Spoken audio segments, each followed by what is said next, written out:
वक्फ सुधारणा अधिनियमावरती संयुक्त संसदीय समितीच्या बैठका राजधानी दिल्लीत सुरू आहेत आणि या बैठकांदरम्यान धक्कादायक माहिती समोर येते। आपल्या सोबत खासदार नरेश मस्के आहेत, त्यांच्याकडून आपण जाणून घेऊया नेमकं वक्फ बोर्डाने कुठे कुठे दावा केलेला आहे, कोणत्या स्वरूपाची माहिती समोर येते। हे बघा, आज पुरातत्व खात्याचे या डिपार्टमेंटनी आपली कैफियत वक्फ बोर्ड अमेंडमेंट जे बिल आहे त्याचं समितीसमोर मांडली। आपल्याला माहिती आहे की स्वातंत्र्यपूर्व 1861 मध्ये ASI म्हणून भारतीय पुरातत्व सर्वेक्षण समिती नेमली गेली आणि 1958च्या कायद्यानुसार कलम 4 नुसार त्यांना अधिकार दिले गेले की जे आपली जुनी संस्कृती आहे, जे जुने राजे, जुने देवळं असतील, जुन्या मशिदी असतील, जुने राजमहल असतील, की देशाची संस्कृती जतन करणाऱ्या ज्या काही वास्तू आहेत त्या संरक्षित कराव्या आणि भारत सरकारची प्रॉपर्टी म्हणून त्या जाहीर कराव्यात आणि तशा पद्धतीचं संरक्षण त्यांना 1958च्या कलम 4 नुसार दिलं गेलं। परंतु काही दिवसांनी सडनली वक्फ बोर्ड उठतं आणि ते किल्ले, त्या मशिदी, ती देवळं आमची आहे म्हणून सांगतं आणि त्यांच्या वक्फ ॲक्टनुसार त्यांना त्यांचा ताबा मिळतो। ही शोकांतिका आहे। या देशामध्ये जी देशाच्या प्रॉपर्टीपेक्षा, देशाच्या मालमत्तेपेक्षा, देशाच्या जुन्या जी काही संस्कृती जी टिकवलेली आहे त्यापेक्षा कुठल्या तरी बोर्डाला महत्त्व दिलं जातं, जे मनमानी निर्णय घेतले जातात।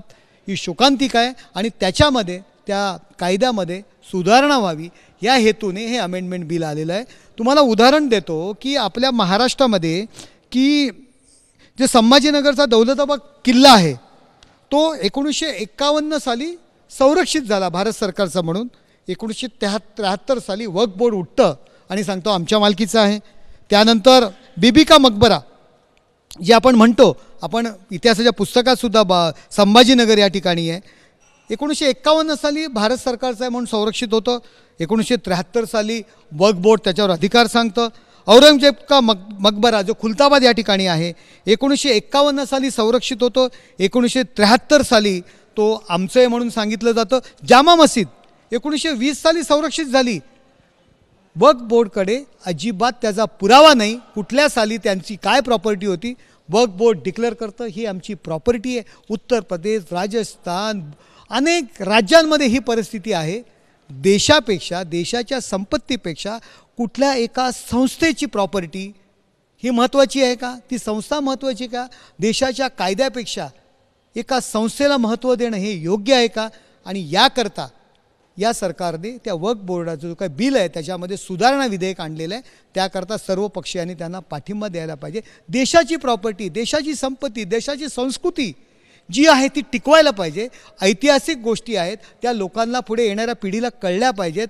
परंतु अशा अनेक वास्तू आहेत त्या ठिकाणी आपल्या पुरातत्व खात्याच्या विभागाची माणसं, सरकारच्या माणसांनासुद्धा जाण्याचा अधिकार नाही आहे। ज्या वास्तू पुरातत्व म्हणून संरक्षित केलेल्या आहेत त्याच्यामध्ये बदल केले जात आहेत। अनेक वास्तूंमध्ये उत्सव उरूस भरवले जात आहेत।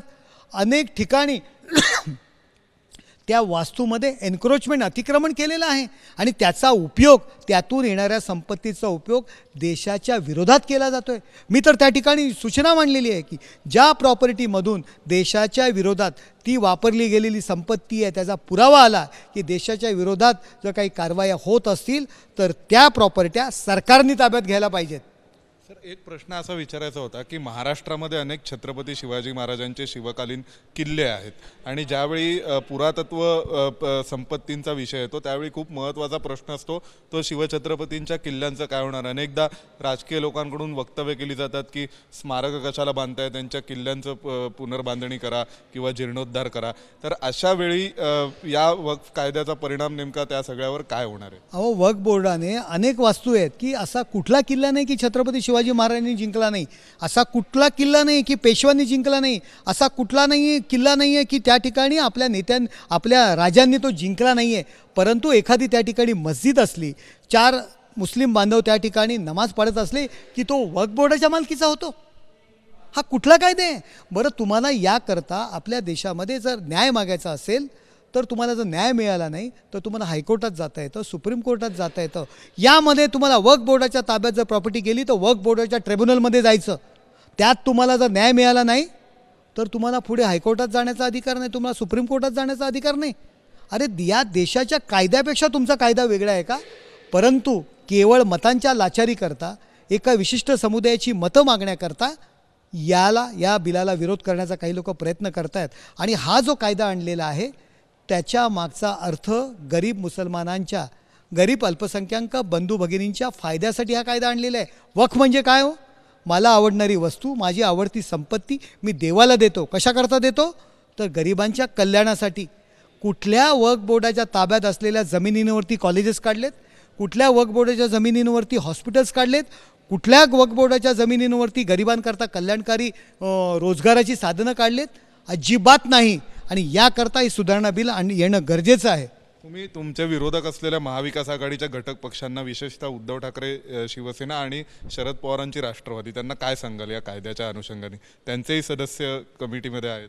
हे बघा, शरद पवारांचं काय आहे हे मला माहिती नाही, परंतु जेव्हा तुम्ही हिंदू हृदय सम्राट शिवसेना प्रमुख माननीय बाळासाहेब ठाकरे यांचा वारसा सांगता, मी त्यांचं रक्त आहे म्हणून सांगता, त्याच हिंदू हृदय सम्राट शिवसेना प्रमुख बाळासाहेब ठाकरे यांनी वक्फ बोर्ड रद्द केलं पाहिजे ही भूमिका घेतली होती. परंतु आम्ही मतांसाठी, मतांच्या लाचारीकरता त्या सुधारणा का विधेयकाला विरोध करतोय, ही लाजीरवाणी आणि निषेधात्मक गोष्ट आहे. पण त्यांचं म्हणणं अदानी अंबानीला दिली जातील वगैरे, तर त्या सगळ्या तुम्ही वक्तव्याकडे कसं पाहता उद्धव ठाकरे? हा त्याच्यावरती मार्ग काढण्याकरता, टोमणे मारण्याकरता विषय आहे. अदानी आणि अंबानींचा काही विषय येत नाही आहे.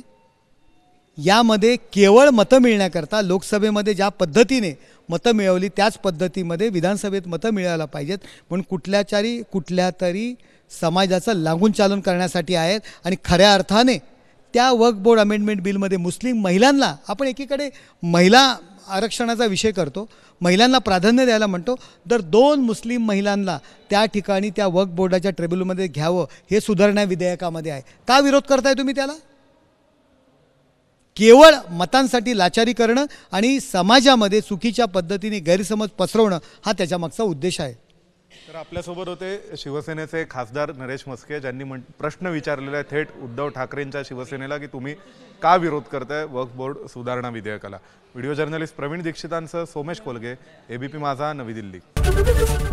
एबीपी माझा, उघडा डोळे बघा नीट.